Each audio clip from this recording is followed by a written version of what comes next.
아멘. 오늘 우리가 함께 나누는 하나님의 말씀 마가복음 9장 14절에서부터 29절까지 말씀입니다. 마가복음 9장 14절에서부터 29절까지 말씀 우리 함께 한 목소리 같이 읽겠습니다. 이에 그들이 제자들에게 와서 보니 큰 무리가 그들을 둘러싸고 서기관들이 그들과 더불어 변론하고 있더라. 온 무리가 곧 예수를 보고 매우 놀라며 달려와 문안하거늘 예수께서 물으시되 너희가 무엇을 그들과 변론하느냐. 우리 중에 하나가 대답하되 선생님이 말 못하게 귀신 들린 내 아들을 선생님께 데려왔나이다.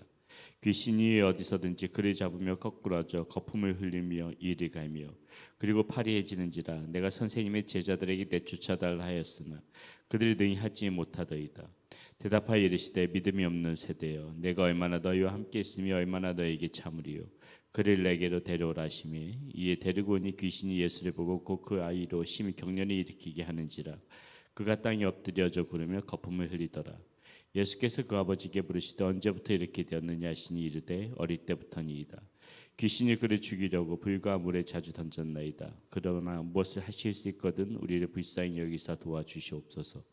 예수께서 이르시되 할 수 있거든이 무슨 말이냐. 믿는 자에게는 능치 하지 못할 일이 없느니라 하시니 곧 그 아이의 아버지가 소리를 질러 이르되 내가 믿나이다. 나의 믿음 없는 것을 도와주소서 하더라. 예수께서 무리가 달려와 모이는 것을 보시고 그 더러운 귀신을 꾸짖어 이르시되 말 못하고 못 듣는 귀신아, 내가 네게 명하노니 그 아이에게서 나오고 다시 들어가지 말라 하시매 귀신이 소리 지르며 아이로 심히 경련을 일으키게 하고 나가니 그 아이가 죽는 것 같이 되어 많은 사람이 말하기를 죽었다 하나 예수께서 그 손을 잡아 일으키시니 이에 일어섭니다. 집에 들어가시며 제자들이 조용히 묻자오되 우리는 어찌하여 등이 그 귀신을 쫓아내지 못하였나이까. 이르시되 기도 외에 다른 것으로는 이런 종류가 나갈 수가 없느니라 하시니라. 아멘. 예, 오늘 예수님께서 믿음에 관해서 말씀하시는 것을 볼 수가 있습니다. 그래서 우리가 오늘 이 믿음에 대해서 좀 생각해 보려고 합니다.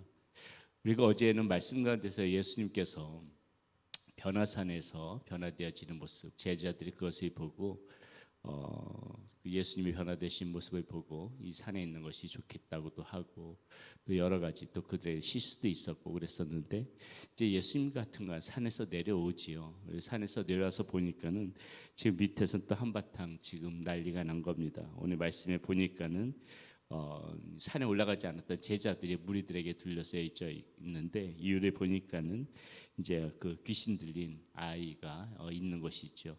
이 아버지의 말을 빌어서 보자면은 이 귀신 들린 아이들을 데리고 아마 예수님께 데리고 오려고 했었던 모양이죠. 그런데 예수님이 없으니까는 제자들에게 고쳐 달라고 했던 것으로 보여집니다. 그런데 제자들이 어떻게 돼요? 결론적으로 보니까는 18절 말씀에 보니까는 제자들이 그 귀신을 쫓아내지 못합니다.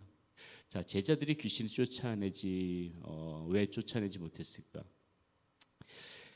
사실상 제자들이 귀신을 쫓아낸 적이 있습니다. 마가복음 6장 말씀에 보게 되면은요, 예수님께서 12 제자들의 파송할 때 둘씩 묶어서 보낼 때 그 마가복음 6장에 보니까는 그 제자들이 그 귀신들도 쫓아내고 그런 일들을 했었거든요. 이미 그들에게 귀신을 쫓아냈던 경험도 있고 그런데 지금 여기서 보니까는 귀신을 쫓아내지 못하더라는 것이죠, 제자들이. 자, 이것을 보고 예수님께서 19절에서 이렇게 말합니다. 믿음이 없는 세대요. 이렇게 지금 이야기를 하고 있다는 것이죠. 우리가 이것을 보면서 무엇을 생각할 수 있는가? 우리의 믿음이 하나님을 향한 아마 이 제자들도 그랬을 것 같습니다. 그 믿음의 본인들이 귀신 쫓아낸 경험이 있으면서도 거기에 대한 확신이 없었던 것 같아요. 그러니까는 야 그때는 귀신 쫓아냈었잖아. 우리가 그때 귀신 쫓아냈었잖아. 에이 그때는 어떻게 우연히 된 거 아닐까? 지금 이게 쫓아내지 못하는 거 보니까 아마 그때는 우연히 어떻게 된 건가 봐. 제자들조차도 이 믿음 가운데서 확신하지 못하고 흔들리는 모습이 있지 않았을까? 예, 그러니까는 우리가 이 말씀을 보면서 무엇을 생각해야 합니까? 이 믿음을 우리가 가지고 있을 적에는 이게 항상 하나님 앞에서 이 믿음이 흔들리지 않도록 자꾸 굳세게 잡고 가야 되는 그러한 모습이 필요하다. 믿음 가운데서 굳건히 서 있으려고 하는 모습이 필요하지. 잠깐 우리가 의심이 하게 되게 되면은 흔들린다는 거예요. 흔들린다는 거예요.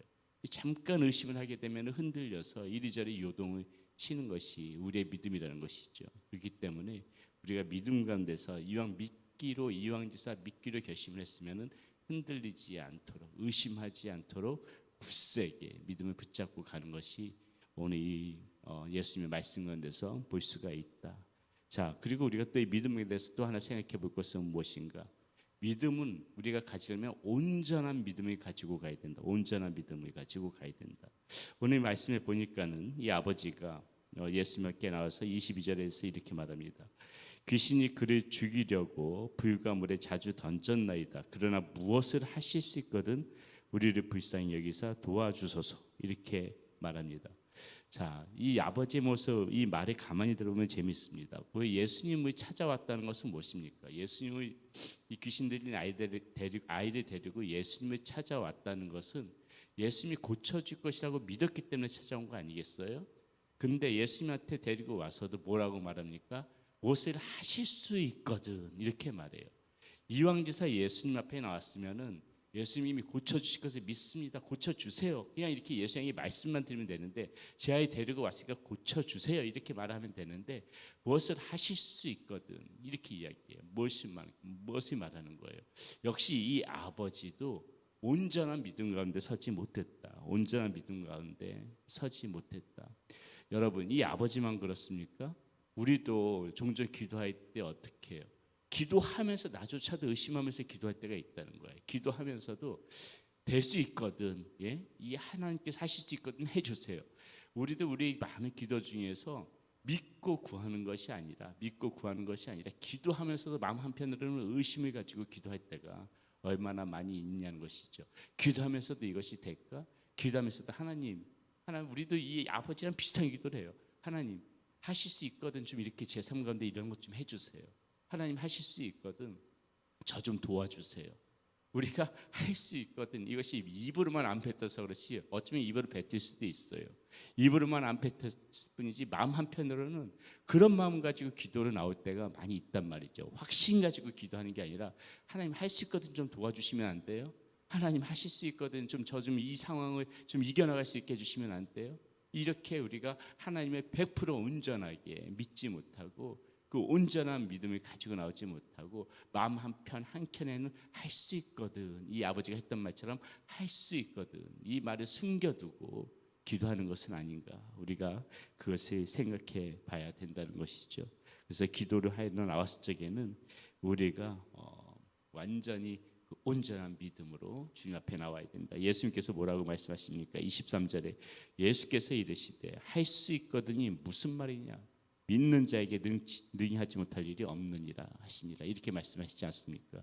앞으로 우리가 기도할 때에 하나님 할 수 있거든 이 숨겨진 이 말을 우리 마음 한켠에 두고 기도해서는 안 되겠다.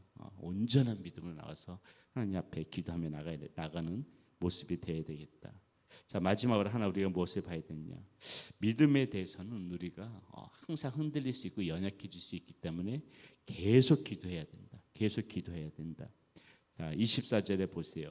그러니까 예수님한테 호통을 들으는 아버지가 뭐라고 말합니까? 곧 그 아이의 아버지가 소리를 질러 이르되 내가 믿나이다. 나의 믿음 없는 것을 도와주소서 하더라. 바로 꼬리를 내리지요. 그리고 예수님 앞에 간구하는 겁니다.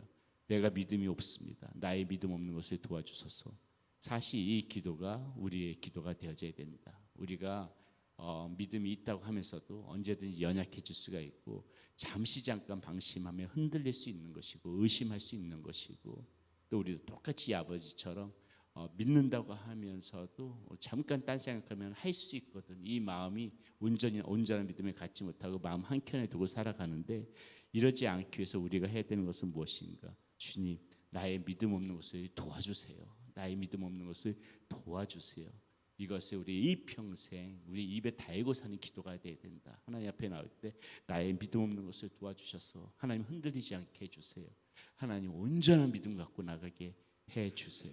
확신 있는 믿음 갖고 나가게 해주세요. 이런 그 하나님 앞에 계속해서 나의 믿음 없음을 간구하며 주님 앞에 구하면서 나갈 때에 주님께서 우리들의 믿음을 자라나게 하실 것이고 더욱더 믿음 가운데 살아갈 수 있도록 그렇게 든든히 해주실 것입니다.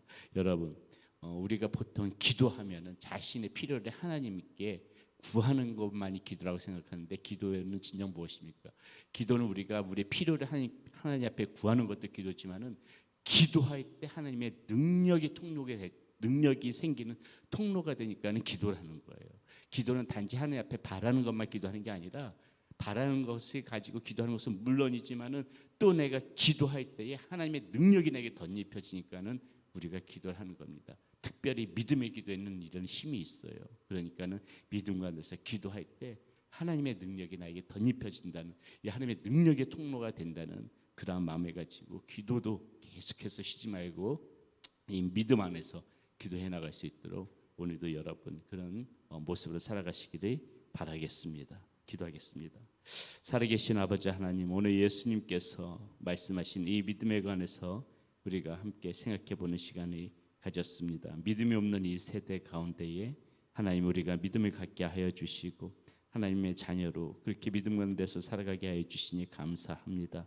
하나님, 우리의 믿음이 흔들려서는 안 되겠습니다. 확신 가운데 나오게 하여 주시고 하나님, 할 수 있거든 아버지, 그런 마음 한편으로 불신과 의심을 가지고 나가는 것이 아니라 온전한 믿음으로 하나님 앞에 나가며 아버지, 우리의 믿음이 자라나기를 위하여 끊임없이 기도하는, 그래서 기도의 능력을 받고 살아가는 우리 사랑하는 성도님들이 모두가 되어지게 하여 주시옵소서.